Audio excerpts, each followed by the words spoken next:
Social मीडियावर viral झालेल्या एका व्हिडिओमुळे संपूर्ण शहरात खळबळ उडाली आहे। नागपूरच्या शांतीनगर भागात अशीच एक घटना घडली, जिथे परिसरातील कुख्यात गुन्हेगार वसीम चिरा याला सार्वजनिक ठिकाणी मारहाण करण्यात आली। व्हिडिओमध्ये एक तरुण चिराला निर्दयीपणे मारहाण करताना दिसत आहे। ही घटना सुमारे 5 ते 6 दिवसांपूर्वी घडल्याची चर्चा आहे। तर मिळालेल्या माहितीनुसार ही घटना एका छोट्याशा बाचाबाचीने झाली, मात्र काही क्षणातच याचं रूपांतर हाणामारीत झालं। कुख्यात वसीम चिरा हा ड्रग्ज तस्करीच्या व्यवसायात सहभागी असून मारहाण करणाऱ्या या तरुणांनी त्यांच्या परिसरात ड्रग्ज विकण्याचा प्रयत्न केला होता। ते घटनास्थळी समोरासमोर आले। त्यानंतर तरुणांनी आपल्या साथीदारांना बोलावून वसीम चिरावर हल्ला केला। मारहाणीनंतर वसीम चिरा आणि त्याच्या साथीदारांनी हल्ला करणाऱ्या तरुणाचा शोध सुरू केला। त्याचवेळी हल्ला करणारे तरुण आता ताजबाग आणि उत्तर नागपूरच्या गुन्हेगारांकडून स्वतःला वाचवण्यासाठी मांडवली करण्याच्या प्रयत्नात आहेत। या घटनेमुळे नागपुरात टोळी युद्धाची शक्यता वाढली आहे।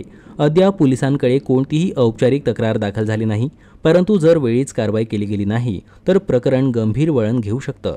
सूत्रांनी दिलेल्या माहितीनुसार वसीम चिराविरुद्ध आधीच अनेक गुन्हे दाखल आहेत। 2020च्या गोळीबाराच्या घटनेनंतर तो शांत होता, परंतु या हल्ल्यानं तो पुन्हा सक्रिय झालाय।